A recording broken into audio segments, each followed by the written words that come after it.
అనగనగా రెండు పిల్లులు ఒక రొట్టె ముక్క కోసం దెబ్బలాడుకుంటున్నాయి. నాదంటే నాదని హోరాహోరీగా గొడవపడుతున్న ఆ పిల్లులను ఒక కోతి చూసింది. ఎంతసేపటికి వాటి గొడవ తీరట్లేదు. ఈ సమస్యకు పరిష్కారం వాటికి తోచలేదు.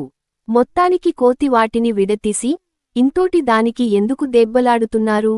మీ సమస్యకి ఒకటే పరిష్కారం. ఈ రొట్టె ముక్కని మీరు చెరి సగం పంచుకోండి. కావాలంటే మీ ఇద్దరికీ సమానంగా నేను పంచి పెడతాను అని చెప్పింది. కోతి మాట ఆ పిల్లులకు నచ్చింది.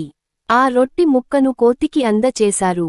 కోతి ఆ ముక్కను రెండుగా చేసింది.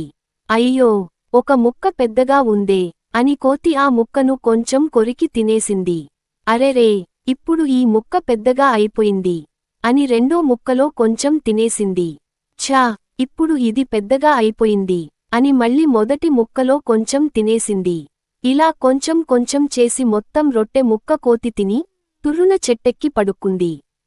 పిల్లులు రెండూ నోరు వెలేసి చూస్తూ ఉండిపోయాయి. నిరాశగా వాటి దారిన అవి వెళ్ళిపోయాయి. అందుకే పెద్దలు మనకి ఎప్పుడు చెపుతూ ఉంటారు, ఇద్దరి మధ్య గొడవైనప్పుడు లాభం ఎప్పుడు మూడో వారికి చెండుతుందని.